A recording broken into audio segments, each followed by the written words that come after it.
بسم اللہ الرحمن الرحیم۔ السلام علیکم، آپ دیکھ رہے ہیں الف نیوز اور میں ہوں آپ کے ساتھ ماجد علی۔ شامل کرتے ہیں آج کی ہیڈ لائن۔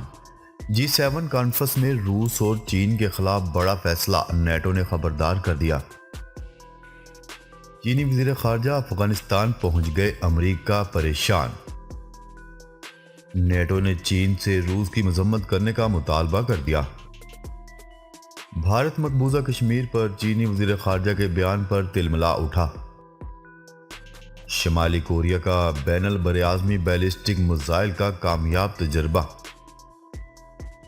سعودی عرب اور اردنی افواج کے درمیان مشترکہ جنگی فوجی مشقیں صحاف اور اختتام پذیر ہو گئی۔ ترکی کے chief of staff general staff کی جنرل ندیم رضا سے اہم ملاقات، دو طرفہ تعاون پر تبادلہ خیال۔ نیٹو نے اپنے فوجی یورپ کے مزید 4 ملکوں میں تعینات کرنے کا اعلان کر دیا۔ پاکستان اور دنیا بھر کی خبروں سے باخبر رہنے کے لیے الف نیوز کو سبسکرائب کر لیں اور بیل آئیکن کو کلک کرنا نہ بھولیے گا۔ ناظرین، اپنی آرا کا اظہار کمنٹ سیکشن میں لازمی کیجیے گا۔ ہیڈ لائنز آپ نے جانی، اب بڑھتے ہیں خبروں کی تفصیلات کی طرف۔ G7 کانفرنس نے اعلامیہ جاری کرتے ہوئے روس اور چین کو خبردار کرتے ہوئے کہا ہے کہ اگر یوکرین کے خلاف چین اور روس نے مل کر کارروائی کرنے کی کوشش کی یا چین روس کی مدد کرنے کے لیے آگے آیا تو پھر اسے نیٹو ممالک کا سامنا کرنا پڑے گا۔ G7 کانفرنس کے بعد عالمی رہنماؤں نے مشترکہ اعلامیے میں روس کو یوکرین پر حملے میں کیمیائی یا جوہری ہتھیاروں کے استعمال کے خلاف خبردار کیا ہے۔ عالمی رہنماؤں نے کہا ہے کہ یوکرین کے ساتھ قریبی تعاون جاری رکھیں گے۔ انہوں نے روس کی جانب سے یوکرین کے کیمیائی ہتھیار استعمال کرنے کی غلط معلومات پھیلانے کی کوششوں کی بھی مذمت کی ہے۔ مشترکہ اعلامیے میں چین کو روس کی مدد کرنے سے بھی خبردار کیا گیا ہے۔ دوسری جانب امریکی صدر جو بائیڈن کا کہنا تھا کہ روس کو G20 ممالک میں سے نکال دینا چاہیے۔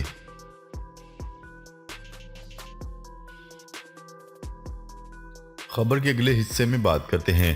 چین کے وزیر خارجہ اپنے ایک روزہ دورے پر کابل پہنچ گئے۔ افغان وزیر خارجہ امیر محمد خان متقی نے چینی وزیر خارجہ کا استقبال کیا۔ چینی وزیر خارجہ نے افغانستان کے وزیر اعظم ملا عبدالغنی برادر سے بھی ملاقات کی۔ ملاقات میں طالبان کا کہنا تھا کہ افغانستان اور چین کے درمیان اچھے اور تاریخی تعلقات ہیں اور امارات اسلامیہ ان تعلقات کو وسعت دینا چاہتی ہے۔ چینی وزیر خارجہ نے افغانستان کے ساتھ تجارتی تعلقات کو بڑھانے کی یقین دہانی کروائی۔ دوسری جانب چینی وزیر خارجہ نے OIC کے وزراء خارجہ کی کانفرنس میں کہا ہے کہ چین اسلامی ممالک کے ساتھ تعاون کو جاری رکھے گا۔ چین نے 54 اسلامی ممالک کے ساتھ $400 ارب کے تقریباً 300 بڑے منصوبے شروع کرنے کا اعلان کیا ہے۔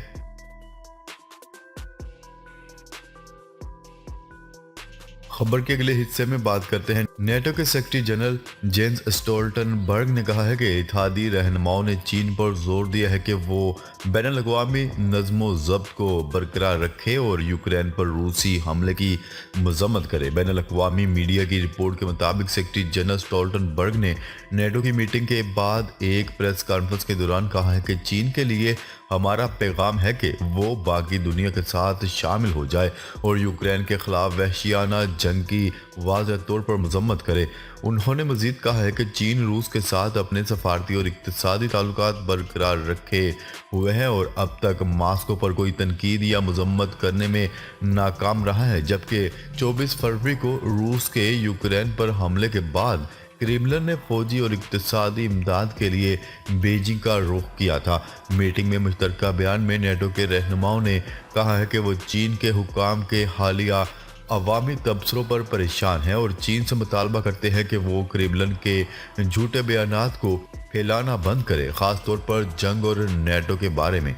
واضح رہے کہ ماسکو کو بیجنگ کی اقتصادی یا فوجی مدد کی فراہمی روکنے کے لیے حالیہ دنوں میں واشنگٹن میں اقدامات شروع کیے گئے ہیں۔ سابق قومی سلامتی کے مشیر HR میک ماسٹر نے حال ہی میں کہا ہے کہ میرے خیال میں اب وقت آ چکا ہے ہم یہ تسلیم کریں کہ روس تک پہنچنے کے لیے ہماری پالیسیوں میں ایسے عناصر ہیں جن میں پہلے چین کی بھی خبر لینا ضروری ہے۔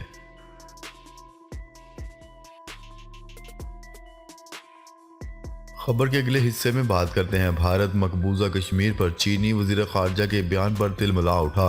بھارت نے مقبوضہ کشمیر سے متعلق چین کے وزیر خارجہ وانگ ای کے بیان کو مسترد کر دیا۔ الجزیرہ کی رپورٹ کے مطابق چین کے وزیر خارجہ نے اسلام آباد میں اسلامی تعاون تنظیم OIC کی کانفرنس میں شرکت کی اور کہا تھا کہ چین کو وہی امید ہے جو OIC کو کشمیر پر ہے، جو ایک مسلم اکثریتی خطہ ہے جس پر دونوں نئی دہلی اور اسلام آباد جزوی حصوں پر حکومت کرتے ہیں، لیکن اس پر مکمل دعویٰ بھی کرتے ہیں۔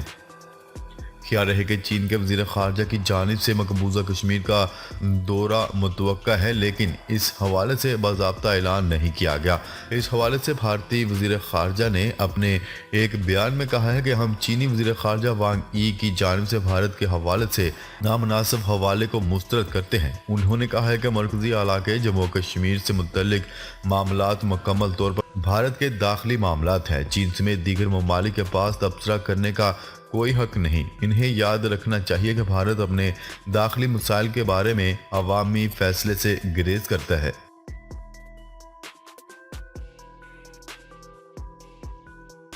خبر کے اگلے حصے میں بات کرتے ہیں جاپان اور جنوبی کوریا نے دعویٰ کیا ہے کہ شمالی کوریا نے بین البراعظمی بیلسٹک میزائل کا غیر قانونی تجربہ کیا ہے۔ اس سے قبل آخری مرتبہ شمالی کوریا نے 2017 میں بین البراعظمی بیلسٹک میزائل کا تجربہ کیا تھا۔ جاپان کا کہنا ہے کہ شمالی کوریا کا میزائل فضا میں تقریباً 1 گھنٹے تک رہا اور 1100 کلومیٹر دور جاپان کے جنوب میں سمندر میں گرا۔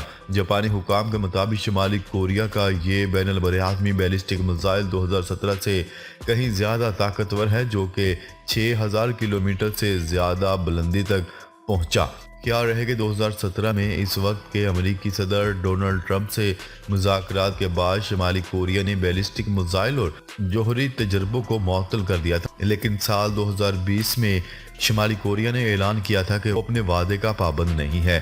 واضح رہے کہ اقوام متحدہ نے شمالی کوریا پر بیلسٹک اور جوہری ہتھیاروں کے تجربات پر پابندی عائد کر رکھی ہے۔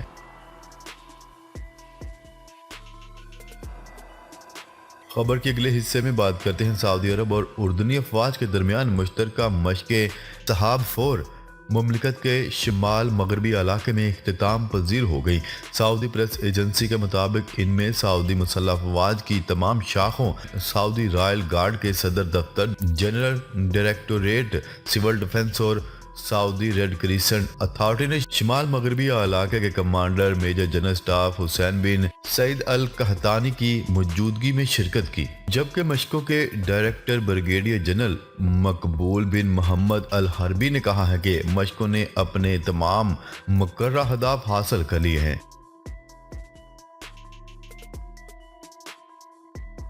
خبر کے اگلے حصے میں بات کرتے ہیں ترک مسلح افواج کے چیف آف جنرل اسٹاف نے جوائنٹ اسٹاف ہیڈ کوارٹر کا دورہ کیا۔ Chairman joint chief of staff committee general Nadeem Raza سے ملاقات میں دو طرفہ تعاون اور علاقائی سلامتی کے معاملات پر تبادلہ خیال کیا گیا۔ پاک فوج کے شعبہ تعلقات عامہ ISPR کے مطابق ترک مسلح افواج کے چیف آف جنرل اسٹاف اور chairman joint chief of staff committee general Nadeem Raza کی ملاقات میں دو طرفہ و علاقائی سلامتی، افغانستان کی تازہ ترین صورتحال پر گفتگو، دو طرفہ فوجی و دفاعی تعاون میں وسعت پر تبادلہ خیال کیا۔ دونوں کی ملاقات میں باہمی اتفاق کیا گیا کہ پاکستان ترکی ہر مشکل کے ساتھی تصویراتی تعلقات کو مضبوط وسعت دیں گے۔ ISPR کے مطابق قبل ازیں جوائنٹ اسٹاف ہیڈ کوارٹر آمد پر تینوں مسلح افواج کے چاق و چوبند دستے نے ترک جنرل کو گارڈ آف آنر پیش کیا۔